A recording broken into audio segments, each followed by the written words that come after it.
The baby opened his eyes. Ice blue. Not dark, not brown, not black. A clear, haunting blue unlike anything anyone in the palace had ever seen. The room fell silent. One midwife stumbled backward. Another covered her mouth. A third lowered her eyes and whispered a prayer. No one spoke. No one dared. Wrapped in ivory cloth, the newborn prince lay in the arms of his father. King Sai, behind him. The queen was dead. Only moments earlier, she had given her life bringing the child into the world. Now she was gone. And all that remained was her son. The king looked down at the tiny boy. His face was pale, his eyes filled with grief. He had lost the woman he loved, the woman who had stood beside him through every storm. Yet somehow, he could not bring himself to fear the child in his arms. The baby blinked, once, then again.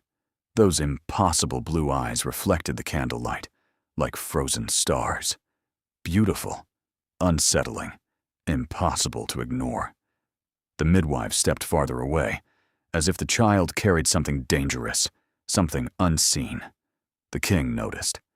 Slowly, he pulled the infant closer to his chest, protective, defiant. "This is my son."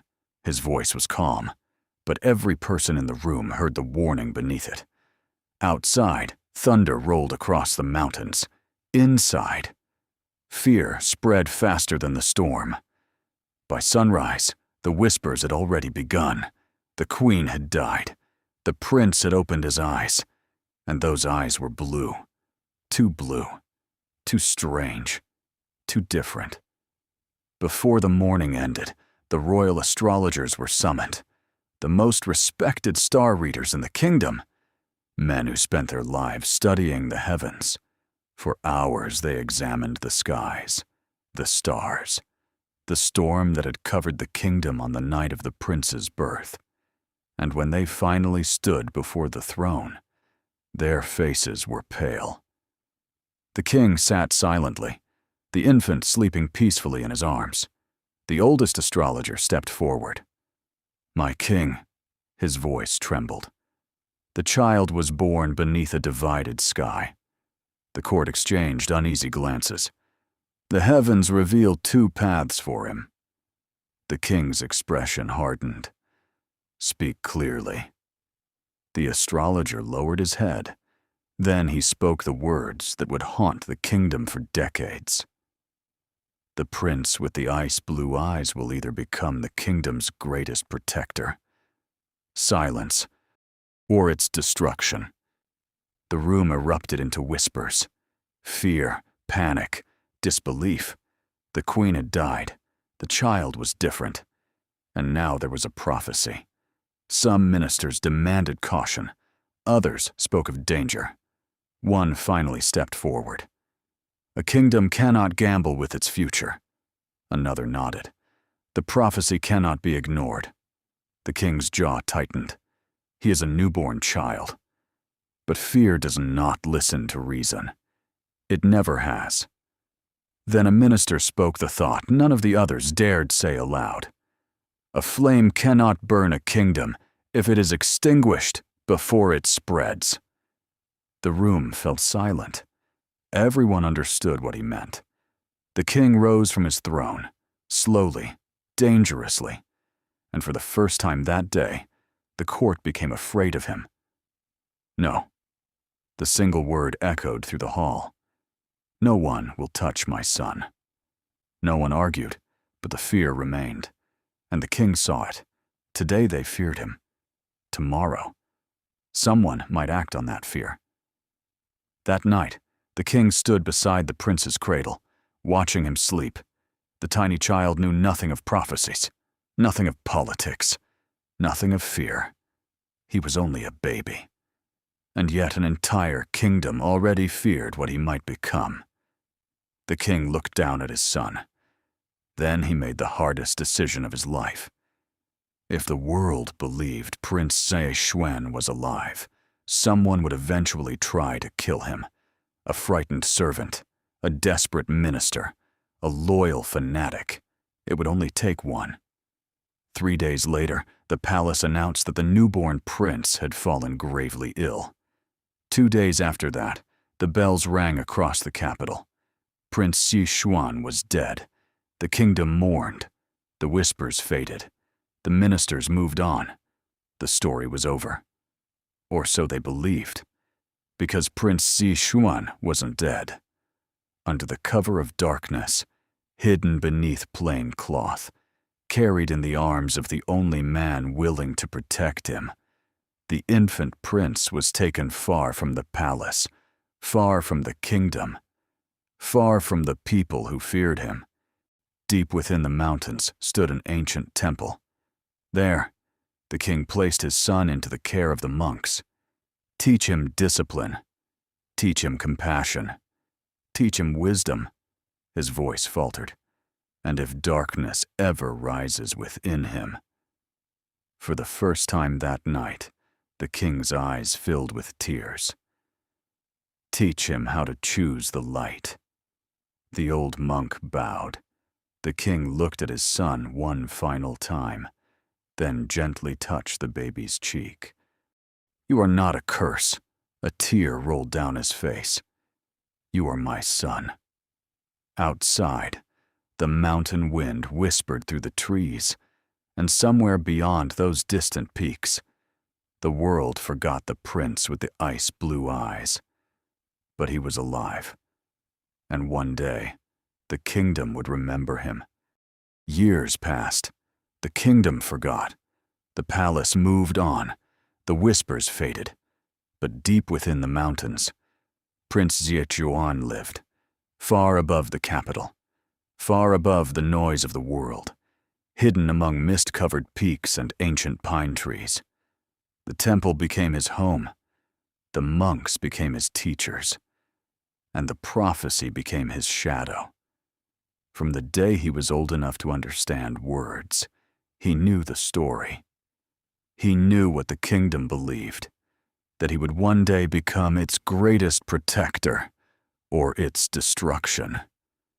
Some children grow up hearing stories about heroes.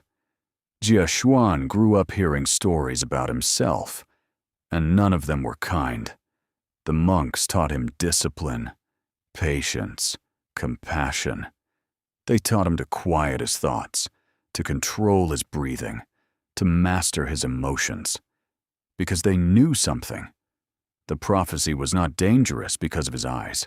It was dangerous because of his heart. Szechuan carried a storm inside him, a storm he spent years trying to control. Most days, he succeeded. But not always. There were moments when frustration became anger, moments when loneliness became resentment, moments when he questioned everything. Why had he never been allowed to live at the palace? Why did his father always leave? Why did everyone fear him before they even knew him? Those questions had no answers, at least none that satisfied him. And so he learned to bury them, the way he buried everything else. One autumn afternoon, the sound of wheels echoed from the mountain road below. Szechuan looked up, a familiar carriage. His heart tightened. The royal carriage. His father had come. The monks noticed the change in him immediately. They always did. Because no matter how calm Szechuan appeared, every visit affected him. The carriage stopped before the temple gates. A servant stepped forward. Then the king emerged, older, more tired, but smiling. Always smiling when he saw his son. Xuan, the prince bowed. Father. For a moment, the years disappeared. They were not king and prince.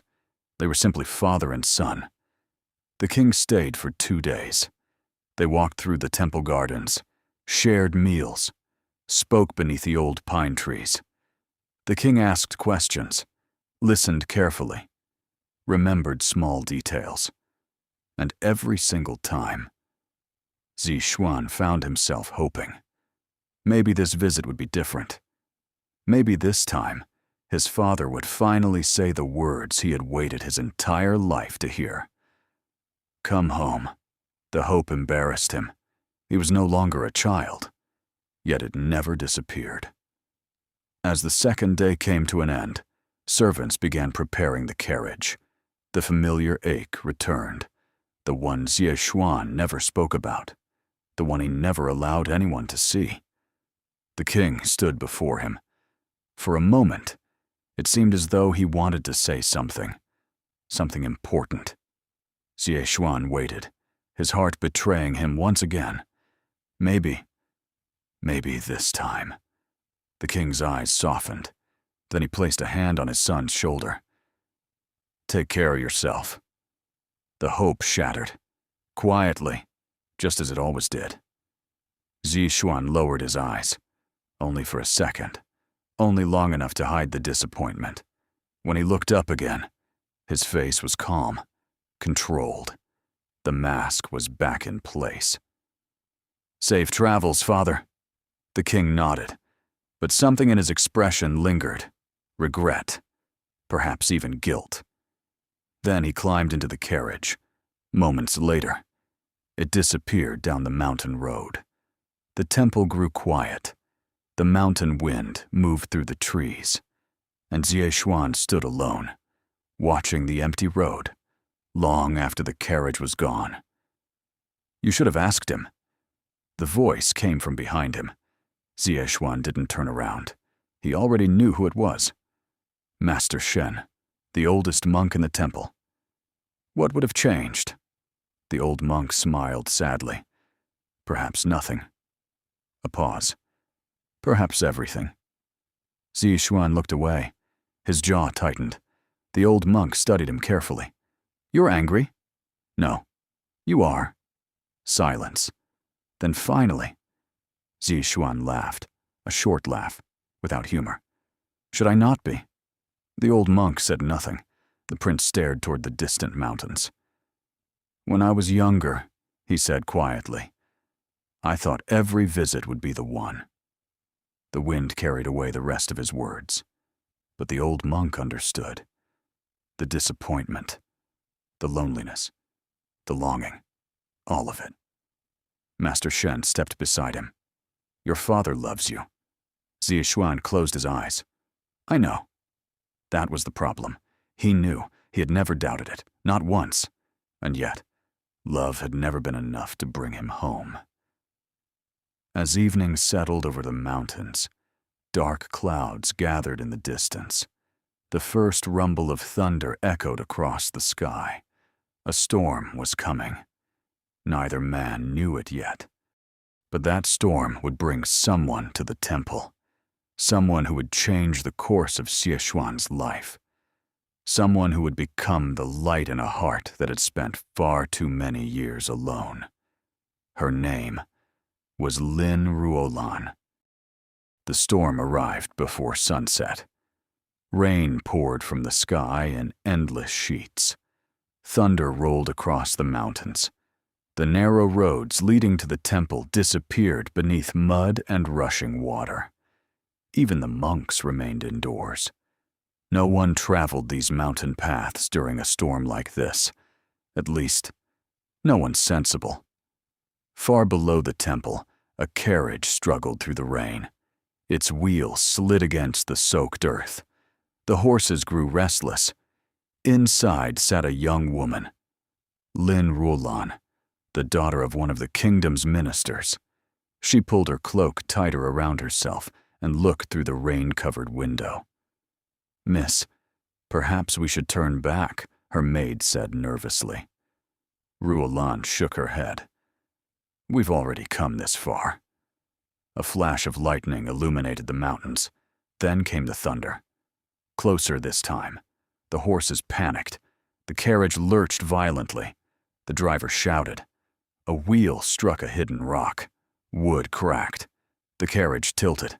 Ruolan grabbed the seat to steady herself. Outside, voices erupted in alarm. Moments later, the carriage came to a stop. Rain hammered against the roof. The driver pulled open the door. My lady. His face had gone pale. The road ahead is gone. Ruolan stepped outside. Cold rain soaked her immediately. She followed the driver's gaze. Part of the mountain road had collapsed into the valley below. There would be no continuing forward, and no returning home. Not tonight, not tomorrow, perhaps not for several days. Then one of the servants pointed upward. "My lady." Through the rain and mist, a distant structure stood upon the mountain, ancient, silent, half hidden among the clouds. A temple. The monks welcomed them shortly after nightfall. The travelers were soaked, exhausted, freezing. The temple doors opened. Warm light spilled into the storm. For the first time all evening, Ruolan smiled. An elderly monk bowed politely. "You may remain here until the roads become safe." Relief spread through the group. Servants thanked the monks. The maid nearly cried from gratitude. Ruolan bowed in return. "You have my thanks." The monk smiled kindly. "All travelers are welcome here." As another monk led the servants away, Ruolan followed. The temple was beautiful, simple, peaceful, timeless. Lanterns glowed softly beneath the wooden eaves. The scent of incense lingered in the air. For a moment, the storm outside seemed very far away. Then she saw him. Not inside the temple. Outside, standing alone in the rain. Far across the courtyard. Motionless. A tall figure dressed in dark robes. The hood of his cloak hid most of his face. Only a faint glimpse of his profile was visible beneath the shadows. He wasn't looking at her. He was staring into the storm, as though lost in thought, as though he belonged to the mountains themselves. Ruolan slowed. Something about him felt different, not dangerous, not frightening, simply impossible to ignore. The monk guiding her noticed where she was looking. His expression changed ever so slightly. But before she could ask who the stranger was, the figure turned and disappeared into the darkness beyond the courtyard. Gone. Ruolan blinked, almost wondering if she had imagined him. "Who was that?" she asked. The monk hesitated, only briefly. Then he smiled. Another resident of the temple. The answer raised more questions than it answered, but before she could ask another, the monk stopped before a wooden door. "These rooms are yours for the night." Ruolan nodded. Her maid immediately stepped inside, already eager for warmth and dry clothes. But Ruolan glanced back toward the courtyard one last time. The rain continued to fall. The stranger was nowhere to be seen. Yet for some reason, she found herself thinking about him, about the quiet way he had stood beneath the storm, about the loneliness she thought she had glimpsed in his posture, and most of all, about why a single brief glance had left such an impression. Far away, thunder rolled once more, and somewhere within the temple grounds, a man with ice-blue eyes stood alone beneath the rain, completely unaware that fate had just arrived at his doorstep. The storm lasted 3 more days, 3 days of rain, 3 days of thunder, 3 days trapped within the mountain temple. The servants complained. The maid grew restless. Even the monk spoke of washed-out roads and flooded valleys. But Lin Ruolan didn't mind. There was something peaceful about the temple, something she had never found in the capital. No endless gossip, no ambitious nobles, no marriage proposals disguised as political alliances. Only silence. And strangely, she found herself looking for the mysterious man she had seen on her first night. Yet he seemed to vanish whenever she searched for him, like a ghost. A rumor. A shadow moving through the mountains until the 4th morning. The storm finally passed. Sunlight spilled across the temple grounds. Birdsong returned. The scent of rain lingered in the air. Ruolan decided to walk through the gardens before breakfast. The temple was still quiet. Most of the monks had already begun their morning duties. She followed a narrow stone path winding between pine trees and flowering shrubs, lost in thought, distracted, and completely unaware that someone was approaching from the opposite direction. The collision happened suddenly. One moment she was walking. The next, her foot slipped on wet stone. A gasp escaped her lips. The ground rushed toward her. Then a hand caught her wrist, strong, steady, unyielding. Ruolan froze. So did the man holding her. For one suspended moment, neither moved, neither spoke. His face remained hidden beneath the hood of a dark cloak, but she could feel his grip. Firm, warm. Then a breeze moved through the garden, lifting the edge of his hood. Just enough, just long enough. Ruolan saw them, his eyes, ice blue. The same impossible blue she had never seen in another human being. For a moment, she forgot to breathe. They weren't frightening. They weren't unnatural. If anything, they were beautiful. Beautiful enough to make her stare. The stranger noticed. Of course he noticed. People always noticed. The difference was what came afterward. Usually there was fear, discomfort, unease. But none of those things appeared on her face. Only wonder. Pure wonder. His expression shifted ever so slightly, almost imperceptibly, as though her reaction had caught him off guard. Slowly, he released her wrist. "You should be more careful." His voice was deep, calm, lower than she expected. Ruolan realized he was still waiting for an answer. "Oh." Her heart stumbled over itself. Yes. Brilliant. She silently cursed herself. The stranger looked away first, almost as though the conversation had already exhausted him. Then he stepped aside, intending to leave. Panic flickered through her. For some reason, she didn't want him to walk away. "Wait." The word escaped before she could stop it. He paused. She swallowed, suddenly aware of how foolish she sounded. "What is your name?" A long silence followed, long enough for her to wonder whether he would answer at all. Then, Xie Xuan. The name settled between them. Simple, quiet, yet somehow unforgettable. Ruolan smiled, a genuine smile. "Thank you for catching me, Xie Xuan." Again, that look, that faint confusion in his eyes, as though he wasn't sure what to do with kindness, or smiles, or her. Then something unexpected happened. For the briefest moment, his gaze lingered on her face, her eyes, her lips, the loose strands of dark hair framing her cheeks. And for reasons he could not explain, he looked a second time. The realization irritated him immediately. He never looked twice, at anyone.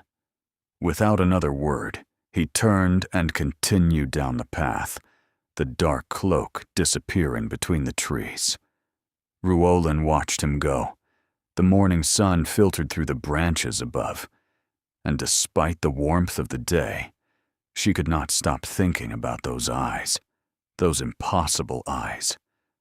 Farther down the path, Xie Xuan continued walking, but his thoughts were no longer calm. For years, people had stared at him, feared him, avoided him, whispered about him. Yet that woman had looked at him as though she had discovered something beautiful. The memory followed him all morning, and for the first time in a very long time. Prince Yezhuan found himself distracted. For the rest of the day, Lin Ruolan saw him everywhere and nowhere. Sometimes she caught a glimpse of his dark cloak crossing a distant courtyard. Sometimes she spotted him walking beside the monks. Then he would disappear again, like mist slipping between the mountains. The more she saw him, the more curious she became. Who was he? Why did he live here? And why did he seem so determined to avoid everyone, especially her? By the second evening, her curiosity won. The temple bells had already sounded. Most of the monks had retired for the night. Only a few lanterns still glowed beneath the wooden walkways. Ruolan wandered through the quiet temple grounds, following no particular path. At least, that was what she told herself. In truth, she was hoping to see him. The night air was cool, the mountains silent. Then she heard it. Music, soft, distant. A bamboo flute. Ruolan stopped. The melody drifted through the darkness. Melancholy. Beautiful. Lonely. Without thinking, she followed the sound. Past the gardens. Past the prayer hall. Toward a small cliff overlooking the valley below. And there he was. Xie Xuan, sitting alone beneath an ancient pine tree. The moonlight silvered the edges of his dark robes.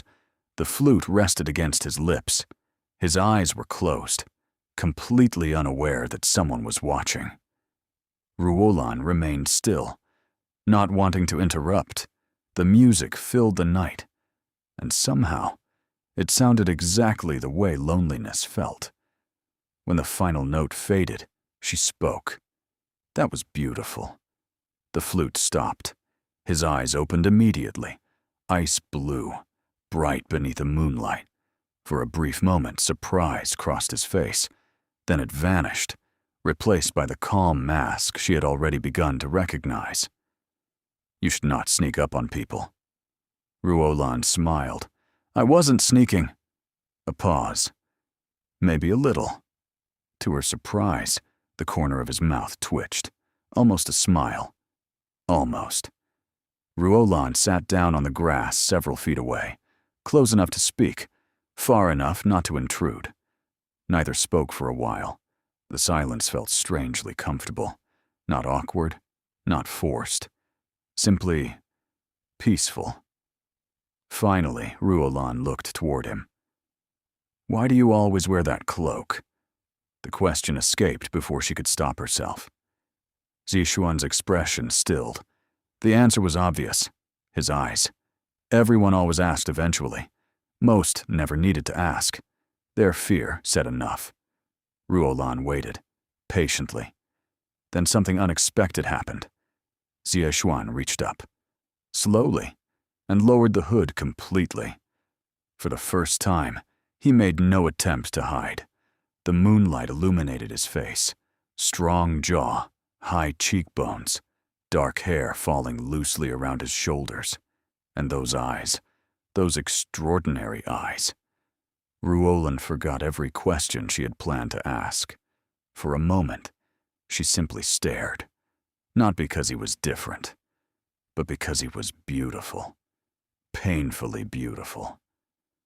The realization hit her so suddenly that she looked away. Embarrassed, a faint warmth rising to her cheeks. Zixuan noticed immediately, and for the first time in years, he found himself wondering what someone else was thinking. Most people looked at him and saw a curse. Ruolan looked at him and forgot how to speak. The thought was strangely satisfying, then confusing. Very confusing. You are staring. His voice was calm, but Ruolan could hear the faint amusement hidden beneath it. Her eyes widened. I wasn't. You were. I was not. You were.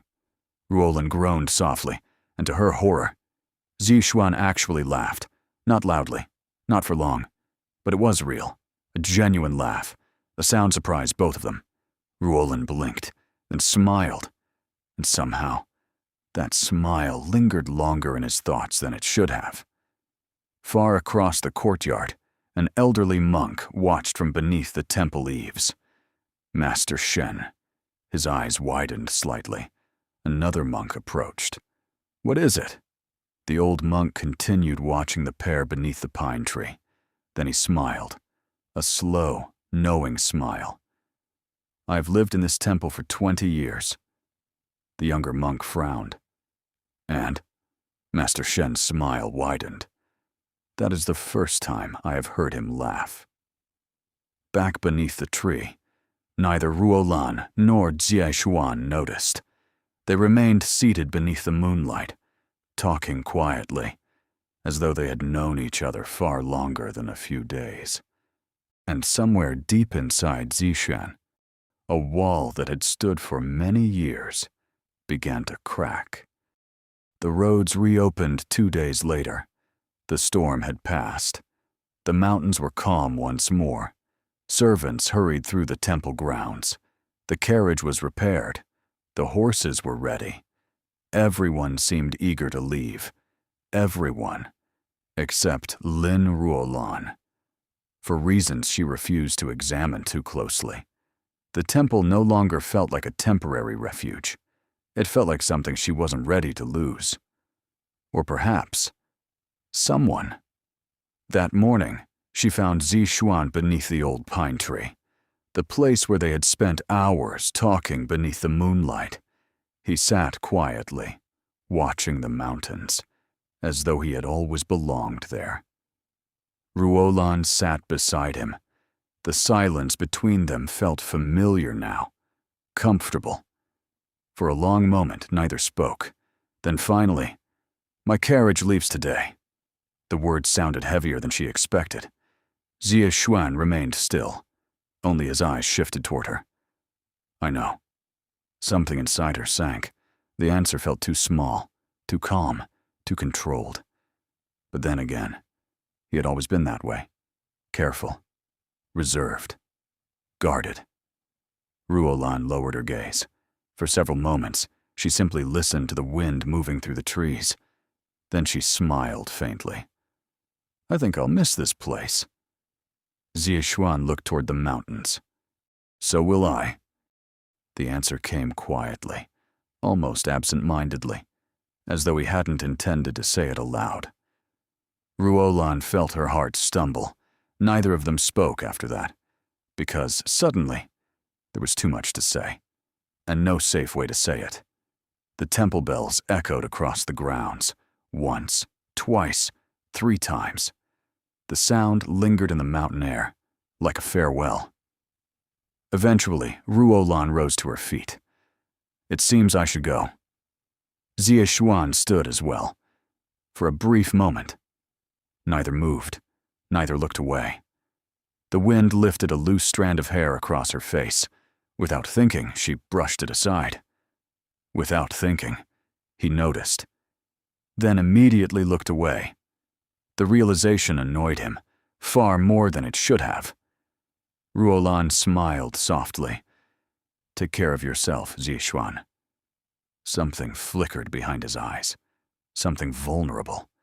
Gone almost immediately. "You too." That was all. No promises. No grand farewell. Just 2 people standing beneath an old pine tree, trying not to feel the weight of goodbye. Ruolan turned first, because if she stayed any longer, she wasn't entirely sure she would leave at all. By the time the carriage was ready, Xie Xuan was nowhere to be seen. Ruolan searched for him anyway. A glance toward the gardens, the courtyard, the temple steps. Nothing. A strange disappointment settled inside her chest. The carriage door closed. The horses began moving. Slowly, the temple disappeared behind her. Ruolan stared through the small carriage window, watching the mountain retreat into the distance. Then she saw him, far above the road, standing on a stone terrace overlooking the valley. A solitary figure dressed in dark robes. His hood concealed his face, his identity hidden from the servants, from the guards, from the world. But Ruolan knew exactly who it was, even from that distance, even without seeing his eyes. Her breath caught.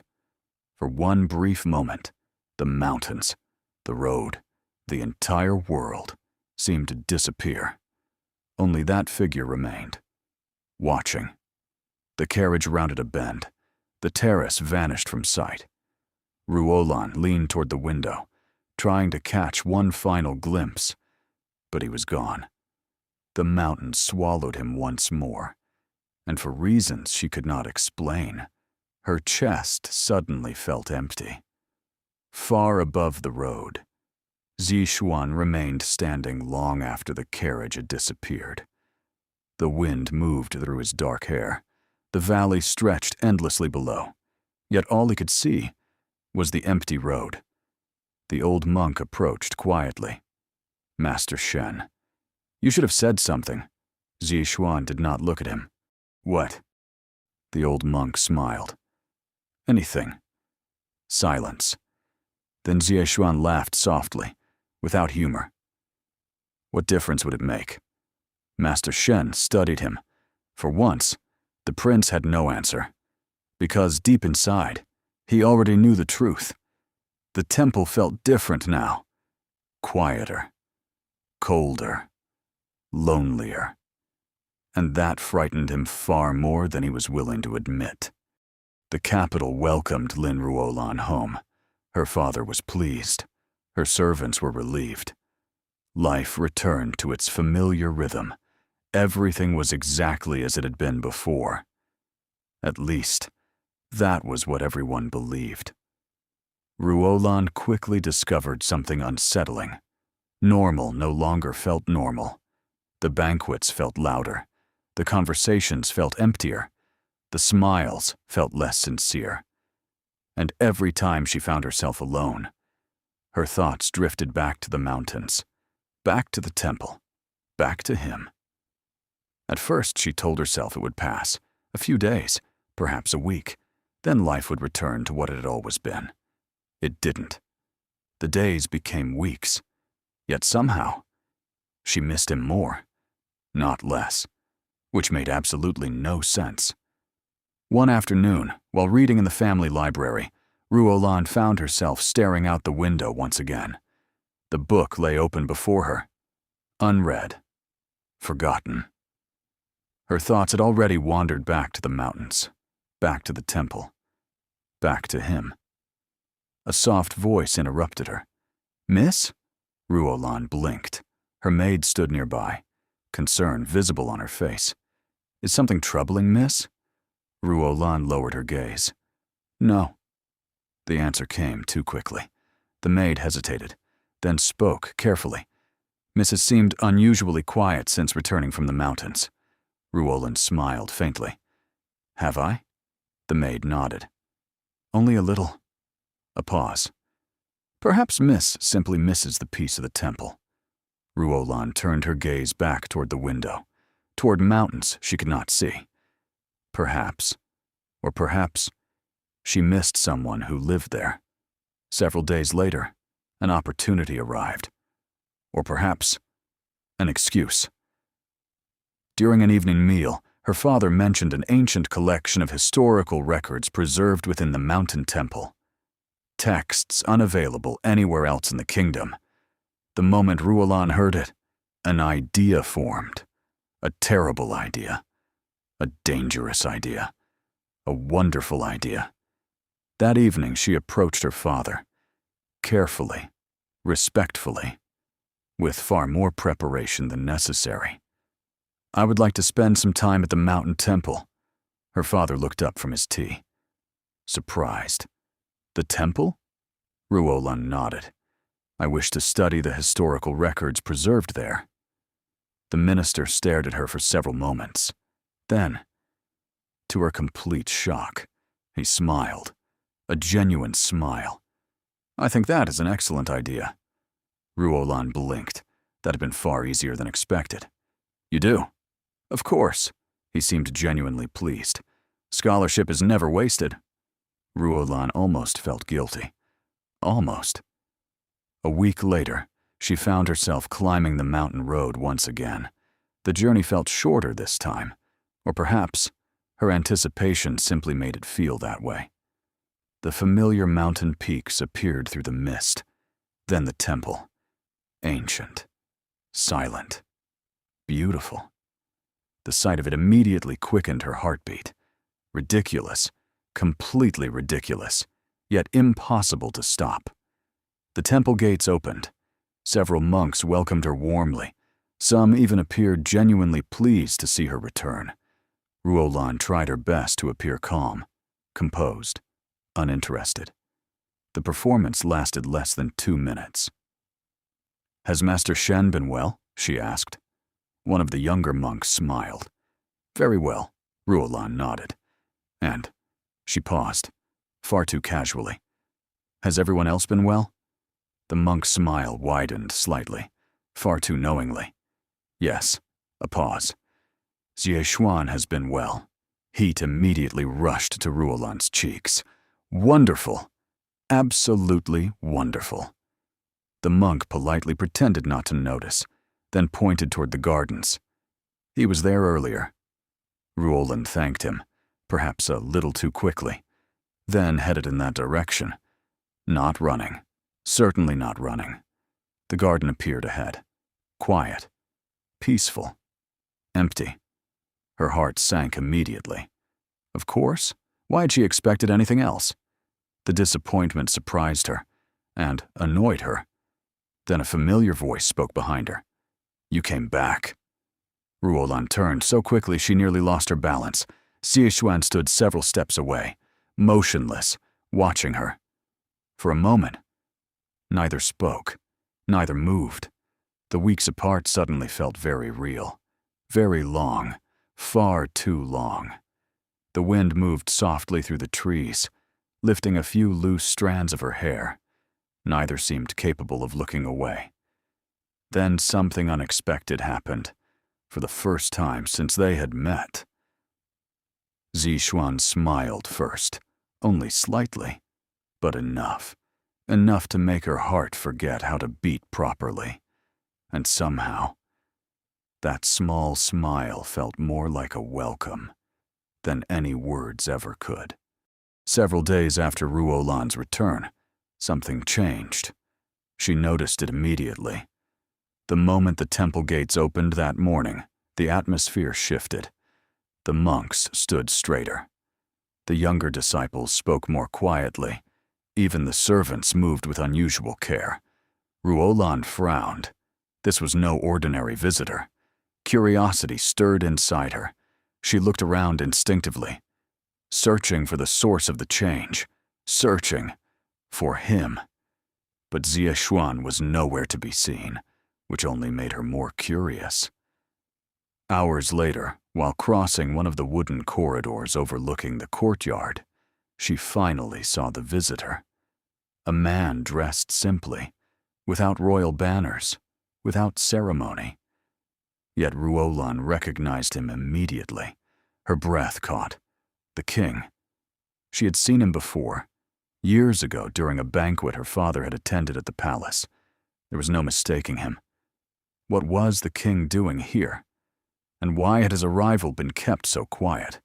Her gaze shifted, then found Xie Xuan, standing several steps away. The moment she saw them together, something felt wrong. Or perhaps, something suddenly felt right. The king approached him, not as a ruler, as a father. A hand rested briefly on Xie Xuan's shoulder.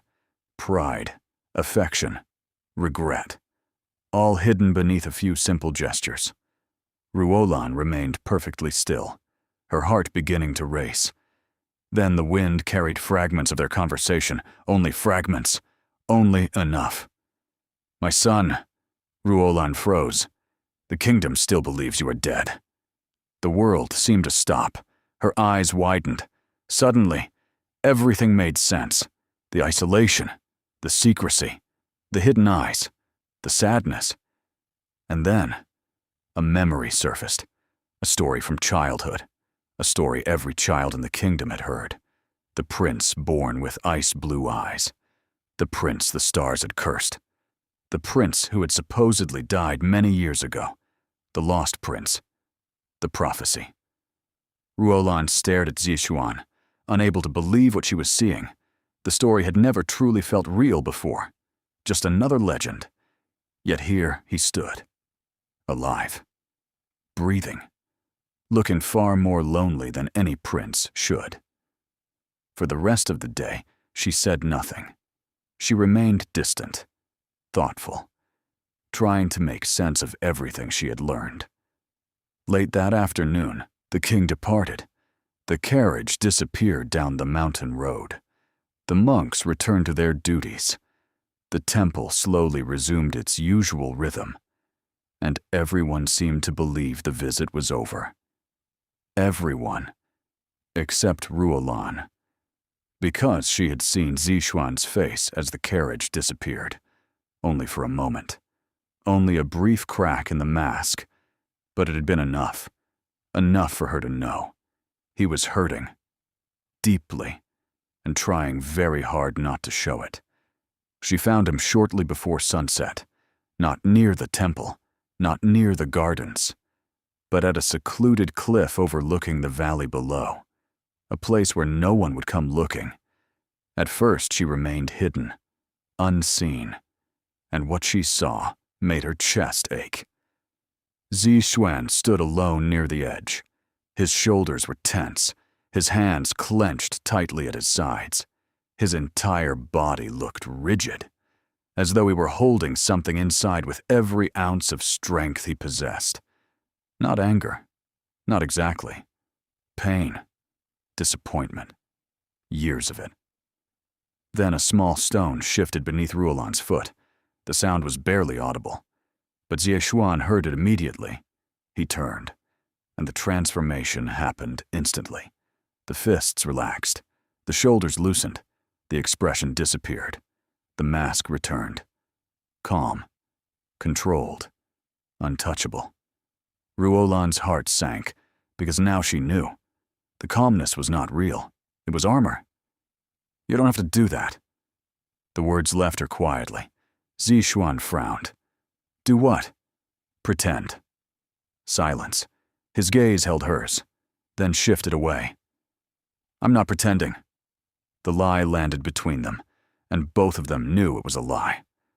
The wind moved through the trees. Neither spoke. Finally, Ruolan took a step closer. Who are you? For the first time, something vulnerable appeared in his eyes, then vanished. He said nothing, long enough for the silence to become an answer. Ruolan looked at him, studied him, then spoke softly. You don't have to tell me. Another pause. I already know. Zixuan's eyes lifted, slowly, meeting hers. The king. The prophecy. The prince with the ice-blue eyes. A faint sadness touched her smile. You're him. Silence. The mountains held their breath. Then came the question he had carried his entire life. Are you afraid of me? His voice was quiet, almost emotionless, yet somehow it sounded more vulnerable than anything she had ever heard from him. Ruolan didn't hesitate, not even for a second. No. The answer came immediately, certain, absolute. Something broke behind his eyes, not visibly, not completely, but enough. Enough for her to see, and for him to know she had seen. Ruolan stepped closer, then closer still, until barely any space remained between them. Zixuan didn't move, didn't retreat, didn't know how. Then, without asking, she wrapped her arms around him. The world stopped. His entire body froze, every muscle, every thought. No one had done this before, not in years, perhaps not since childhood. His arms remained motionless at his sides, unsure, lost. Ruolan simply held him, as though he were not a prince, not a prophecy, not a curse, just a man carrying too much pain alone. You don't always have to be strong. The whisper settled somewhere deep inside him, somewhere no one had reached before. For several seconds, he remained frozen. Then, slowly, hesitantly, his hand lifted, as though the movement itself felt unfamiliar. His fingers brushed against her back, then settled there, carefully, almost uncertain.